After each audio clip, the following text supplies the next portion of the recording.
शरद पूर्णिमा की रात्रि को अर्धरात्रि पर मेरे गोविंद ने बंसी का निनाद किया।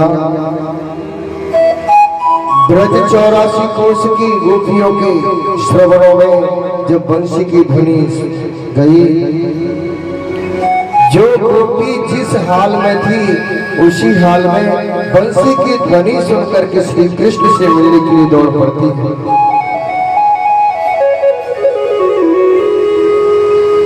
एक गोपी तो गाय दुह रही थी, गाय का दूध निकाला, जैसे ही बंसी की ध्वनि कानों में पड़ी, दूध का पात्र लेकर के अपने घर के लिए ले गई। श्री कृष्ण से मिलने के लिए वृंदावन के लिए दौड़ पड़ी। एक गोपी भोजन की थाली परोसकर अपने पति को देने के लिए जा रही थी, लेकिन जैसे ही बंसी की ध्वनि कानों में पड़ी, भोजन की थाली पति को नहीं दी और श्री कृष्ण से मिलने के लिए दौड़ पड़ी। एक गोपी श्रृंगार कर रही थी, एक आंख में काजल लगा पाया, दूसरी आंख में काजल लगाने को जा रही थी। जैसे ही बंसी की ध्वनि कानों में पड़ी, एक आंख में काजल लगाया ही नहीं और कृष्ण से मिलने के लिए दौड़ पड़ी। एक गोपी को उसके पति ने कमरे में बंद कर दिया और बाहर से ताला लगा दिया। उस गोपी ने कहा, तुम्हें इस पंच भौतिक शरीर से प्रेम है, ये शरीर तुम्हारा तो मैं मुबारक हूँ। वह अपना शरीर छोड़ करके आत्म स्वरूप से कृष्ण से मिलने के लिए दौड़ पड़ती है। चारों दिशाओं से गोपियों के झुंड के झुंड चले आ रहे हैं। श्री कृष्ण गोपियों को देख करके मुस्कुराने लगे और कहने लगे, स्वागतम भो महाभागा प्रियम किम करवाणि वः व्रजस्यानामयं कच्चिद वृतागमनं कारणम्। स्वागतम हो महाभागा। अरे गोपियों, मैं तुम्हारा स्वागत करता हूँ, अभिनंदन करता हूँ, जो कि आप रात्रि के मध्य यहाँ निर्जन वन में आई हो मुझसे मिलने के लिए। लेकिन एक बात बताइए, इस समय अर्धरात्रि पहर पर आप यहाँ आई हो, यहाँ आने का आपका कारण क्या है? गोपियां बोली, क्या बताएं आपको, तुम्हारी बंसी की ध्वनि सुनकर के हम पर रह नहीं जाता। भगवान श्री कृष्ण गोपियों से कह रहे हैं, रजन्ये सा घोर रूपा घोर सत्वन सेविता प्रत्यात व्रजम नेह स्थेयम् स्त्रियं स्त्रीः सुमध्यमा। इतनी रात्रि के समय तुम अपने अपने घरों को छोड़ करके मेरे पास में आई है। रात्रि के समय एक स्त्री अपने घर को छोड़ करके बाहर जाए, ये लोकाचलन के विपरीत है। इसलिए आप अपने घर के लिए लौट जाइए और अपने पतियों की सेवा कीजिए। एक पतिव्रता स्त्री का धर्म होता है, वह अपने पति की सेवा करे। एक क्षण गोपियां मौन रही। लेकिन फिर श्री कृष्ण ने कहा, गोपियों, मैं सत्य कहता हूँ, जो स्त्रियां अपने पति की सेवा करती हैं उन्हें भगवान की भक्ति प्राप्त होती है।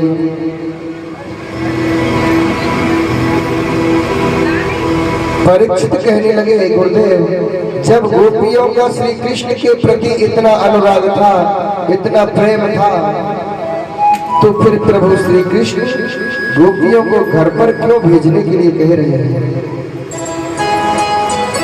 सुखदेव कहने लगे, राजा परीक्षित, जब जीव परमात्मा से मिलने के लिए जाता है तो पहले भगवान अच्छी तरह से उसकी परीक्षा करते हैं कि वास्तव में इसकी भक्ति, इसका प्रेम प्रबल है कि नहीं है। श्री कृष्ण ने गोपियों से एक पतिव्रता स्त्री का दृष्टांत सुनाया। एक पतिव्रता स्त्री थी, अपने पति की बहुत सेवा करती थी। एक दिन उसका पति बीमार पड़ गया। वह आंगन में बैठी थी, उसकी गोदी में सर रख करके पति लेट जाता है, नींद आ जाती है, सो जाता है। उसी आंगन में एक अग्नि कुंड था जिसमें भीषण अग्नि जल रही थी, और इस स्त्री का 1.5 वर्ष का बालक घुटुअन घुटुअन चलते हुए अग्नि कुंड के पास पहुंचा और इसने विचार किया कि अगर मैं अपने पति को छोड़ करके पुत्र को बचाने के लिए जाती हूँ तो मेरा पतिव्रत धर्म नष्ट हो जाएगा, और अगर मैं पति की सेवा में लगी रहती हूँ, पुत्र को बचाने के लिए नहीं जाती हूँ, तो मेरा पुत्र अग्नि कुंड में जल करके भस्म हो जाएगा। जब धर्म संकट में पड़ गई, नेत्र बंद करके प्रभु का ध्यान किया, हे गोविंद,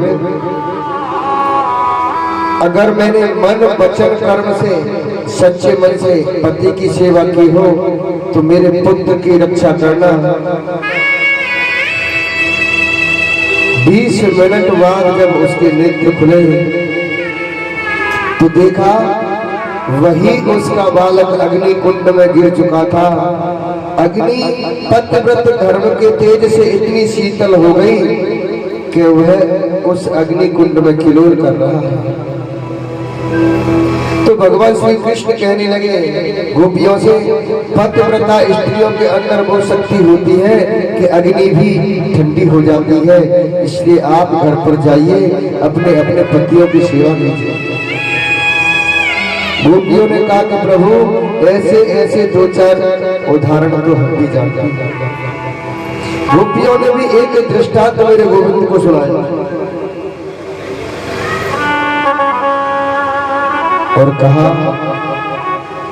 एक पतिव्रता स्त्री थी, पति की बहुत सेवा करती थी, पति को स्नान कराती, पति को भोजन कराने के बाद में स्वयं भोजन करती थी। उसका पति परदेश जाने लगा तो इसने कहा कि मैं किसको तो स्नान कराऊंगी, किसको भोजन कराऊंगी। तो पति ने एक अपना फोटो दे दिया कि आप मेरे फोटो के सामने भोजन की थाली रख के भोग लगा करके भोजन कर लिया करना। वो प्रतिदिन पति के फोटो के सामने, तस्वीर के सामने भोजन की थाली रख करके पति का ध्यान करती है और स्वयं पति के फोटो के सामने भोग लगा करके बाद में स्वयं भोजन करती है। 2 महीने के बाद में जब पति घर पर लौट करके आया तो इधर तो वो दरवाजा बंद करके और पति के फोटो के सामने भोग लगा रही है, ध्यान कर रही है। उधर असली पति आवाज लगा रहा है, देवी दरवाजा खोलो, मैं आ चुका। गोपियां कहने लगी कि प्रभु अब आप बताइए, वो फोटो की पूजा करे या असली पति के लिए दरवाजा खोले। भगवान के अलग ये भी कोई पूछने वाली बात है। जब असली पति सामने आ गया तो फिर फोटो की क्या जरूरत है, खड़ी होकर के उसे तुरंत दरवाजा खोलना चाहिए। गोपियों ने कहा बस प्रभु आपका ही प्रश्न और आपका ही उत्तर। जितने भी संसार के पति हैं ये तो फोटो के समान है। आत्मा का सच्चा पति होता है परमात्मा, जो कि आप हो। और जब परमात्मा प्रकट होकर के सामने आ जाए तो फिर संसारी लोगों से प्रेम नहीं होगा। भगवान श्री कृष्ण ने गोपियों का अपार प्रेम देखा। जितनी भी गोपियां हैं उतने ही प्रभु ने रूप धारण कर लिए। एक एक गोपी के हाथ में एक एक कृष्ण का हाथ है। महाराज हुआ, गोपियों के मन में अभिमान हो गया कि अब तो कृष्ण हमारे बिन नहीं रह सकते। अभिमान मेरे प्रभु का भोजन होता है। जब भगवान ने देखा कि गोपियों के मन में अभिमान हो गया, भगवान किशोरी राधा जी को लेकर के गोपियों के मध्य से अंतर ध्यान हो जाते हैं।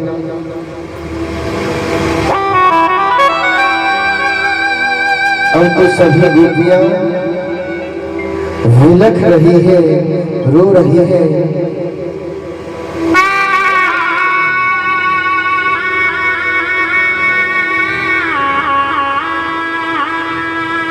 सभी गोपियां विलख रही है, हे श्री कृष्ण इसी तरह हमें छोड़ करके जाना था।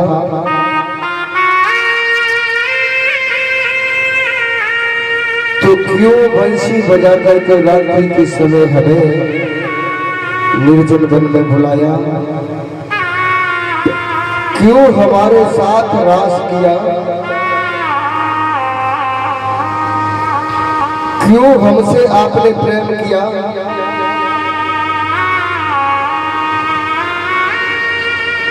तुमने हमसे प्रेम किया था, इसीलिए तो हम अपनी अपनी मक्खियों को फोड़ करके तुमसे मिलने के लिए शिकायत का बहाना लेकर के आया करती थी।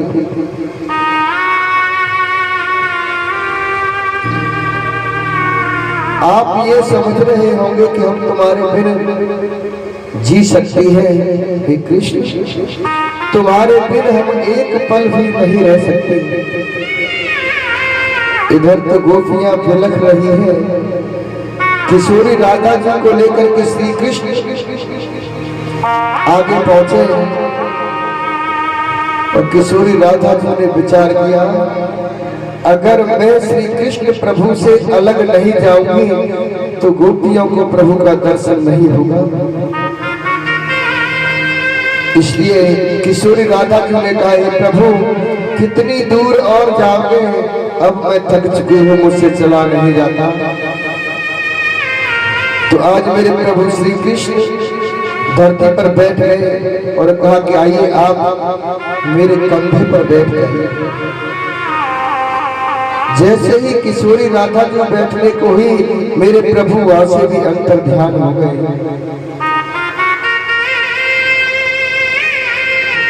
गोपियां कृष्ण को खोजते खोजते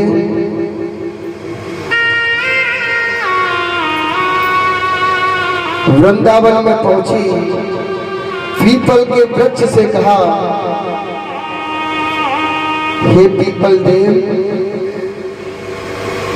दुनिया नारायण भगवान के रूप में तुम्हारी पूजा करती है। अगर तुम्हें श्री कृष्ण का पता हो तो हमें बता दीजिए, क्योंकि हम कन्हैया के बिन नहीं रह सकती। मैया तुलसी को प्रणाम किया। भगवान श्री कृष्ण तो आपके ही साथ रहते हैं। अगर आपको मालूम हो तो हमें कृष्ण का पता बता दीजिए।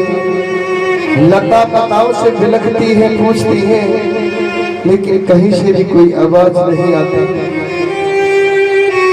यमुना के किनारे पहुंची, किशोरी राधा जी का दर्शन हुआ और कहा, किशोरी जी, प्रभु हमें छोड़ करके चले गए, लेकिन तुमसे तो बहुत प्रेम करते थे, तो मैं भी गोविंद ने छोड़ दिया। यमुना मैया से बार बार कहती है, श्री कृष्ण तुम्हारे पति हैं, तुमसे दूर तो नहीं जा सकते, आप ही बता दीजिए श्री कृष्ण कहाँ है। लेकिन कहीं से भी कोई जवाब नहीं आता, तो गोपियां रो रो करके कहती हैं, मुश्किल है सहन करना,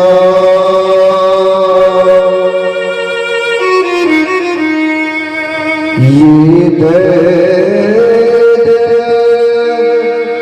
जुदाई का,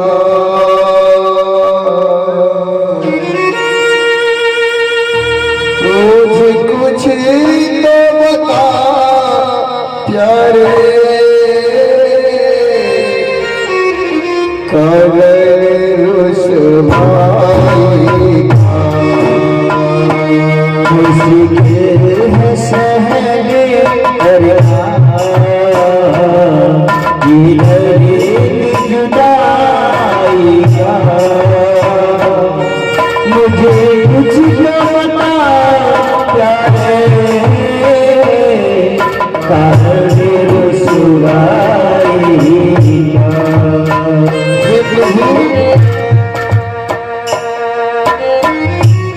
हम तुम्हारे बिन एक भी पल नहीं रह सकते,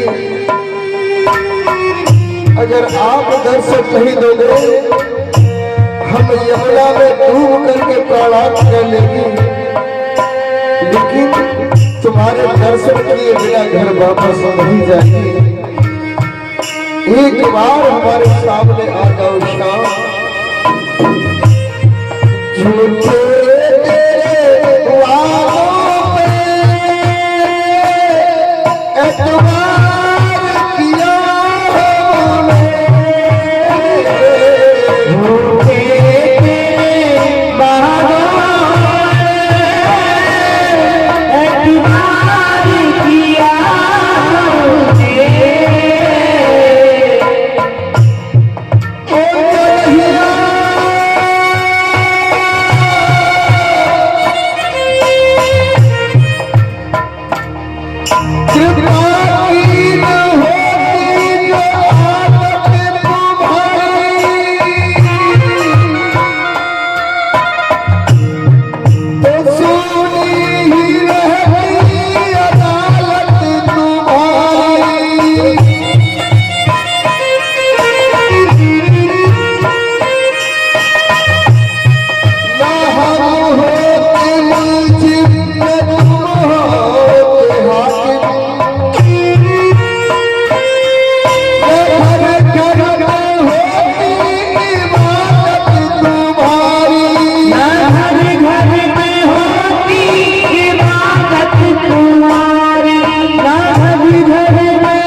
हे प्रभु, अगर इसी प्रकार विरह की अग्नि में ही हमें जलाना था, क्यों कालिया नाग के भय से हमें बचाया।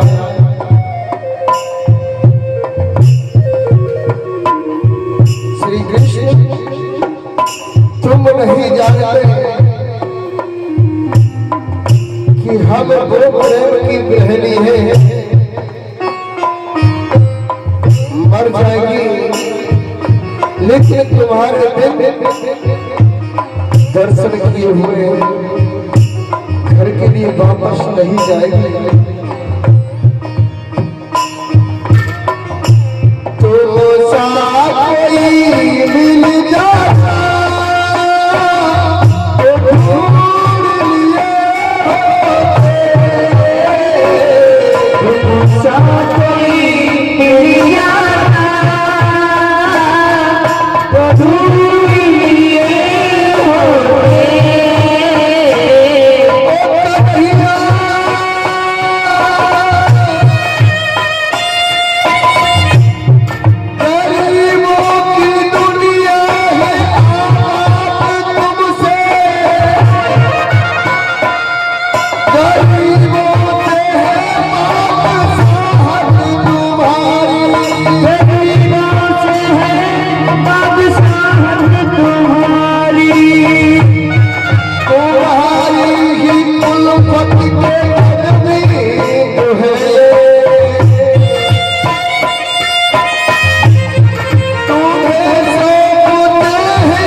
लेकिन मेरे भागवत प्रेमियों,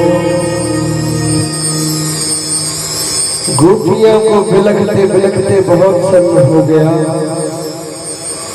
कहीं से भी कोई जवाब नहीं मिलता। लता पताओं से, पशु पक्षियों से पूछ रही है। यमुना मैया का जब सहारा लिया और यमुना मैया के किनारे जाकर के गोपियों ने बहुत सुंदर गोपी गीत गाया। आइए हम भी उस गोपी गीत को उच्चारण करते हैं।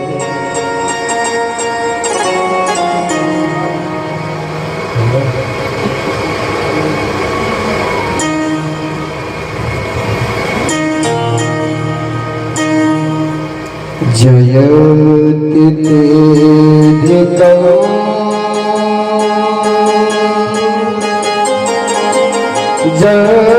जयमना व्रज सयति इंदिरा शाश्वत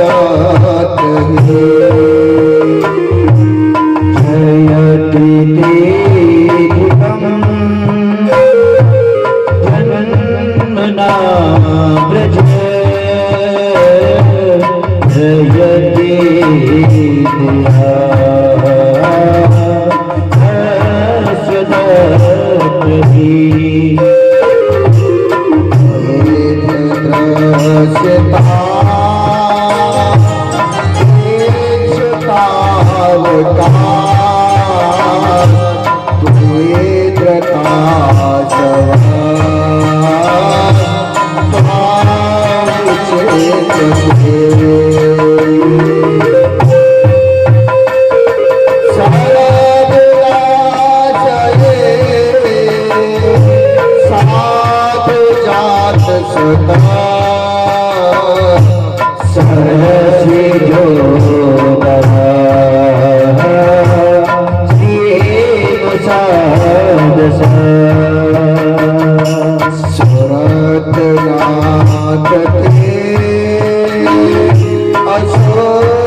प्रकार से जब गोपियों ने यमुना मैया का सहारा लिया, गोपी गीत गाया, यमुना कहती है भक्ति को, गोपी कहती है जीव को, और कृष्ण परब्रह्म है ही। जब जीव रूपी गोपी ने यमुना रूपी भक्ति का सहारा लिया तो कृष्ण प्रकट हो गए। एक एक गोपी के हाथ में एक एक कृष्ण का हाथ है। तब तक एक दिव्य पुरुष कामदेव वहां आ गए। प्रभु ने कहा कि आप क्यों आए हो? बोले मेरा नाम कामदेव है, और जहाँ स्त्री पुरुष का मिलन होता है मेरा वहां आना स्वाभाविक है। भगवान कहने लगे, एक बार मैंने शंकर के रूप में तुम्हें भस्म किया था, भूल गए? कहने लगे प्रभु मैं तुमसे युद्ध करना चाहता हूं। तो भगवान कहने लगे, किले वाला युद्ध करोगे या मैदानी? बोले किले वाला युद्ध तो मैं प्रतिदिन करता हूं, आज मैदानी युद्ध करूंगा। एक पत्नी के साथ में रह करके तो काम पर हर कोई विजय पा सकता है, लेकिन असंख्य सुंदरियों के मध्य रह करके भी जरा भी काम का प्रभाव नहीं हो, उसी को श्री कृष्ण कहते हैं। अनेक वाण चलाने की कोशिश की, बहुत प्रभाव दिखाया कामदेव ने, लेकिन जरा भी काम जागृत नहीं हुआ। मैया पार्वती महाराज में आया करती थी। भोले बाबा ने भी कहा कि देवी आपकी अगर जरा भी कृपा हो जाए तो मैं भी प्रभु के महाराज का दर्शन करना चाहता हूँ। भोले बाबा को स्त्री के वस्त्र पहनाए, लहंगा पहनाया, चुनरी उड़ाई और अपनी सखी बना करके महाराज में पहुंची, और बहुत ही सुंदर महाराज हुआ। आइए एक क्षण उस महाराज का आनंद लेते हैं।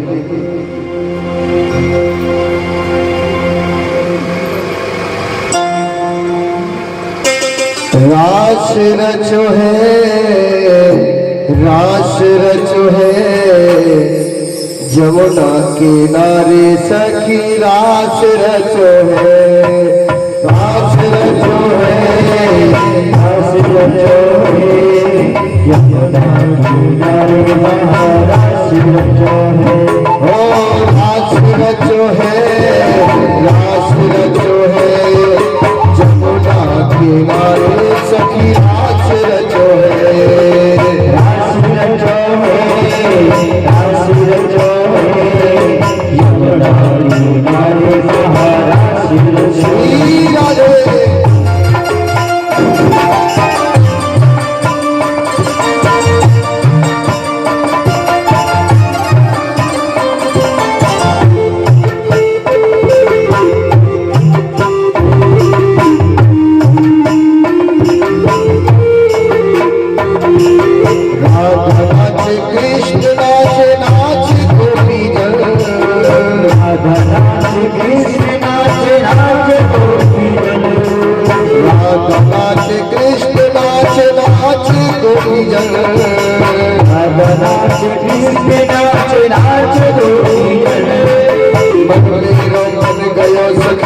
पावन वृंदावन, मंदिर बन गया सखी पावन वृंदावन, ओ रास रचो है, रास रचो है, जमुना किनारे सखी रास रचो है, रास रचो है, रास रचो है, जमुना किनारे लाल बजाते हुए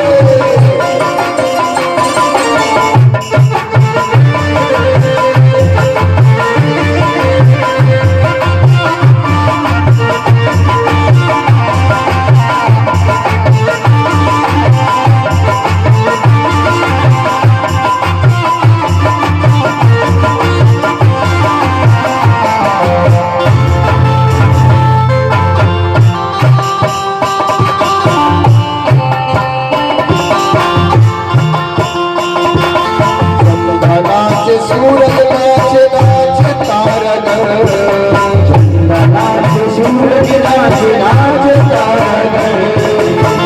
नाचे सूरज नाचे नाच तारक नाचे सूरज नाचे नाच तारक मन में रंग गयो सखी पावन